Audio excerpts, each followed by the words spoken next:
Hey, I'm Sophie Jordan Collins, a 21-year-old actress, and here are some acting things I did that helped me to start booking jobs. Let's go. The number one thing that helped me to start booking theatrical work was figuring out who I am as a person. I'm a tall blonde, so my agent would put me up for a lot of like mean girl, like hot girl, like sexy girl roles, and like that's fine. I've played mean girl before, whatever. Identify more so as horse girl.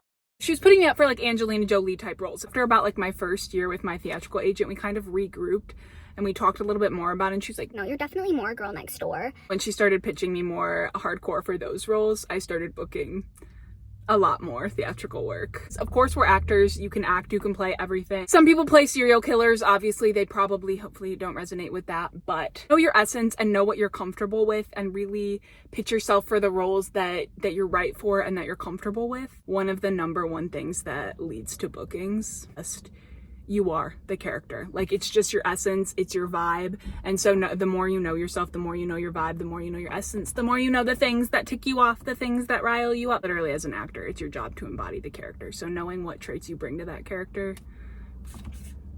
The number two thing that helped me to start booking is being intentional with my acting journey, because we all know there's no right path to become an actor. And again, what even is success as an actor? We all have different mindsets, different goals, etc. I've always had a very businessy mindset about this industry. There's obviously lots of information out there. And so I would just really spread myself thin, doing all of the workshops and all of the classes to know this casting director and this casting director, headshots with this type of background, but then also have headshots with this type of background. Some casting directors like gray walls, some like blue walls, so maybe I should self-tape both a gray wall and a blue wall and submit both just in case. Like, I was trying to please freaking everybody. It's like, you just can't. Again, just kind of get to know myself, know what resonates with me, path that I want my career going down, and just what resonates with me as a human, and not make it that deep, because at the end of the day, it ain't that deep. I love this craft, and so I'm just gonna do my thing, shoot the shot, and doing lots of research, having specific teachers or mentors that kind of can help you figure out what plan and what path is right for you, opposed to trying to copy everybody's plan and fit everybody's standards. Find some that relatively resonate with you and stick to that. Anytime you make a decision and stick to it, that's always much better than being like half in, half out of something. Like, just pick frickin' something, because that decision fatigue can keep us from moving forward. The thing I did was I put less stress on it. I booked like one of my favorite films I've worked on as the lead chick in it while I was in Japan. Well, self-tape in my hotel room. Did a dinky little Zoom call back in my hotel room while I was in Japan, and I ended up booking that film, and we shot for 2 weeks in January. So right when I got back from Japan, I was filming a feature, which is so awesome because January is slow for a lot of people. And also, I just got back from living in Japan for 3 months. And genuinely, I think that's just because I was in such a free, like, F it mentality. I was in Japan. I wasn't working in LA. It's funny. Every actor will tell you too. It's like, the less you want it, it seems like it always comes to you. Doing your best with every tape, doing your thing. It ain't that deep. Bring yourself. Your job is to bring yourself to each character and do the best you can, and then let it go. 4, patience and knowing that it takes time in this industry. I feel so blessed that I moved to LA at 19 to start making connections and start doing the thing, because I know it takes time here. Work for a couple different like luxury event companies or whatever. I assumed most of the people were doing a lot of like serving, like brand ambassador, tray passing, sometimes busing, but it's at like luxury events, so it pays better basically. But I was assuming like most of my coworkers are gonna be around my age. I'm 21. You know, dinky little college kids were just, you know, doing the thing, because a lot of my coworkers are like late 20s, early 30s, working actors, but like still doing the thing. Like, it takes time.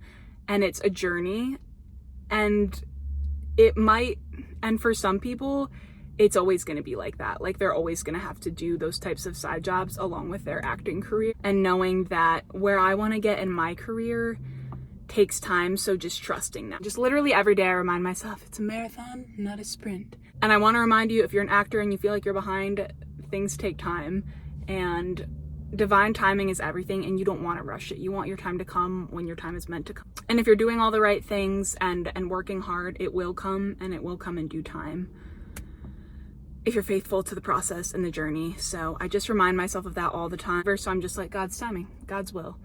I'm loving Jesus, loving my craft, and that's all I can do. Number 5, I love my agents, but ain't nobody fighting for your career more than you. You have to take control of your career in whatever ways you can, and also let go of control in the areas that you need to let go. But Especially if you're a newer actor, to just like get an agent and then not do anything, I think is so silly.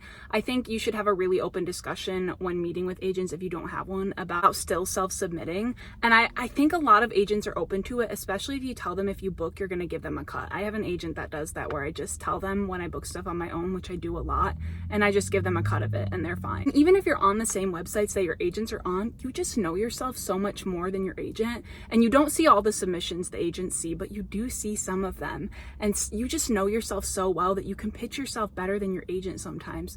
With an agent I'm not with anymore, but my previous commercial agent, multiple times that she submitted me for a commercial, I also submitted myself for that commercial, which I know is bad. I was young, I don't do that anymore, but I would book it through myself because I type up stuff in the notes and I knew I was right for it. And again, she was fine with it because a booking is a booking to them, whatever. This might be controversial, but bottom line is nobody's going to fight for your career harder than you are, and I recommend self-submitting if you can. 6, diversifying myself as a freaking human being.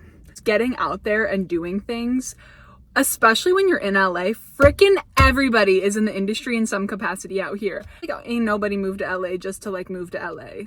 LA ain't that cool, but dreams come true in LA. And so just getting out and going to events, the right events, the events that resonate with, diversify yourself. Do something fun, do something out there, do something you wouldn't normally do. I literally have a goal for myself to do at least one new thing a month that's not like career related or whatever. So it can be like a new workout class, a new hike, trying a new skill, just like something new. Last month I took a dance class.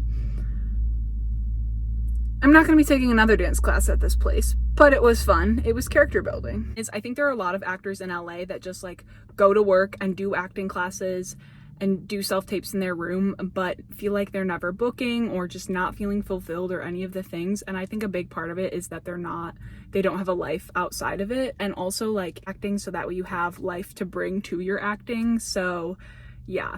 Which, going off of that leads me to number 7. I truly do think life experience is the best, if not one of the best, acting tools in your toolbox, because the more life experience you have, the more things you have as a person, and the more you can bring to each character. Classes and whatnot, because truly some people just have it. People can learn to act from classes and stuff like that, but there are also those actors that just freaking have it. Tom Holland, Timothée Chalamet, Leonardo DiCaprio, like those people where you just watch them, Meryl Streep, where you just watch them and you're like, you have it. Some of them have worked on their craft, all of them at this point from doing all the films and whatnot, but some people just have it, and it gets stronger, I think, with life experience. And that's why when I'm talking to people, especially people that are older than me, that are like, oh, you're lucky you started so young. You might be 10 years older than me, but you're probably going to be a hella good actor because you have 10 extra years of life experience than I do to bring to each character. And also, the older you get, the less F's you give. Like, I'm just now getting to the point where I'm really caring less and less about what other people... How did we get here?